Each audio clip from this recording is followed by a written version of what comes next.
Apa hukumnya wanita naik ojek drivernya laki-laki? Apa hukumnya wanita naik ojek yang drivernya laki-laki? Baik.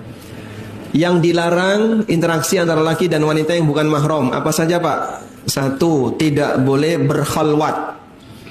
Berkhalwat itu apa, Pak? Berduaan di tempat yang tertutup. Ya, misalnya di dalam rumah berduaan, di dalam mobil berduaan, sementara tempatnya tertutup, tidak bisa dilihat oleh orang lain. Seperti ini namanya apa? Berkhalwat. Satu ya. Yang kedua, bersentuhan fisik lawan jenis. Sudah? Seperti ini juga tidak boleh. Baik. Yang ketiga, ikhtilat. Jumlah perempuan banyak, laki-laki banyak, campur baur jadi satu kayak di pasar itu. Itu namanya ikhtilat. Walaupun terkadang ikhtilat ini tidak bisa dihindari karena kondisi tertentu, sehingga tidak mungkin tidak ikhtilat. Tawaf itu tidak bisa, Pak, menghindari ikhtilat. Yang bapak-bapak depan laki-laki, depan perempuan belakang tawaf, Pak, bisa, Pak? Tidak bisa. Kenapa tidak bisa? Sebab mereka tawaf sesuai dengan rombongan masing-masing, suami istri, suami istri, suami istri. Di Masjid Nabawi juga sama. Kalau sudah bubar sholat, saya ngalor ngidul, saya ngidul ngalor, ngetan ngulon, campur jadi satu, laki perempuan. Dan ikhtilat seperti ini tidak mungkin bisa dihindari, ya? Makanya untuk ikhtilat ini lebih ringan dibandingkan yang lain. Selanjutnya, kalau orang naik ojek motor, yang terjadi apa dari tiga larangan ini, Pak? Bersentuhan. Tidak sengaja bersentuhan, kan bisa dihalangi pakai tas. Jadi misalnya dihalangi pakai tas atau dihalangi pakai benda tertentu, sehingga nanti ketika ngerem tidak sampai menyentuh, berarti masih bisa menjaga untuk tidak saling bersentuhan. Apakah mereka berkhalwat? Berkhalwat atau tidak? Ya? Berkhalwat enggak? Tidak. Kenapa tidak berkhalwat? Dilihat banyak orang, sehingga berangkat dari rumah sampai masjid ini yang lihat banyak. Maka tidak terhitung berkhalwat. Sudah? Berarti pelanggaran yang pertama bisa dijaga, tidak sampai bersentuhan. Pelanggaran yang kedua tidak terjadi. Baik, berarti boleh atau tidak? Tidak boleh. Boleh atau tidak? Baik. Nabi SAW pernah naik onta bersama beberapa rombongan. Lalu beliau ketemu Asma bintu Abi Bakar. Asma waktu itu sedang gendong biji, ditaruh di kepala beliau, dibawa dari kebun menuju rumah untuk dijadikan makanan kuda.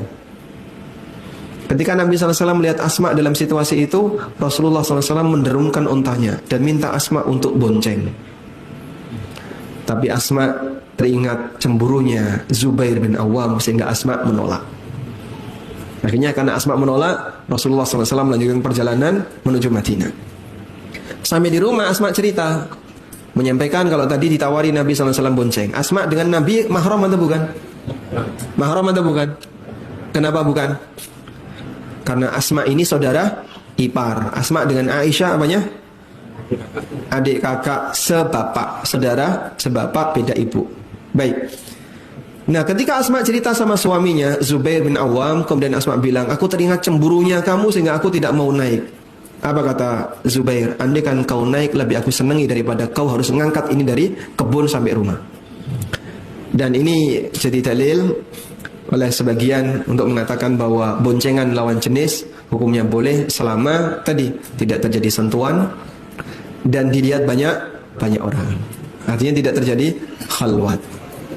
Baik, kok fatwa aneh kayak gini, Pak? Bukan saya yang pertama ngomong kayak gini, Pak. Cuman mungkin jarang disinggung oleh sebagian. Yang pernah menyampaikan seperti ini Syekh Mustafa Al-Adawi. Dan ini pernah dibahas dalam forum para asatidzah di KPMI, diangkat oleh Ustadz Muhammad Yasir STDI Jember, dan sempat dibahas bersama. Ya, kalau memang tidak ada pelanggaran syar'i, kembali kepada hukum asal, boleh. Wallahu a'lam. Aneh nggak rasanya, Pak? Aneh. Baru tahu. Bukan berarti merekomendasikan ya, tapi menjelaskan status hukum. Kalau seperti ini masih diizinkan. Menjelaskan status hukum, bukan merekomendasikan. Baik, sekarang misalnya ada ibu-ibu berangkat dari rumah ke kajian, naik Grab mobil. Nah, cuman berdua, driver dan seorang ibu.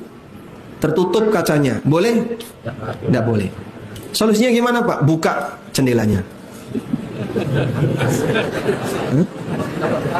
Gak pakai AC, angin jendela Pak. Karena kalau Anda tutup jendelanya, maka khalwat. Apalagi kaca mobil di Indonesia itu agak gelap. Beda kalau yang di Arab kan tidak boleh terlalu gelap, maksimal sekian persen. Kalau di tempat kita sampai gelap gulita, nggak kelihatan luar dalam ya. Jadi seperti ini tidak boleh karena dia berkhalwat. Maka solusinya adalah buka kaca agar dia kelihatan dari luar. Wallahu a'lam. Ya? Kalau ada tambahan satu orang tidak masalah. Ya. Sehingga naik angkot itu boleh. Kan banyak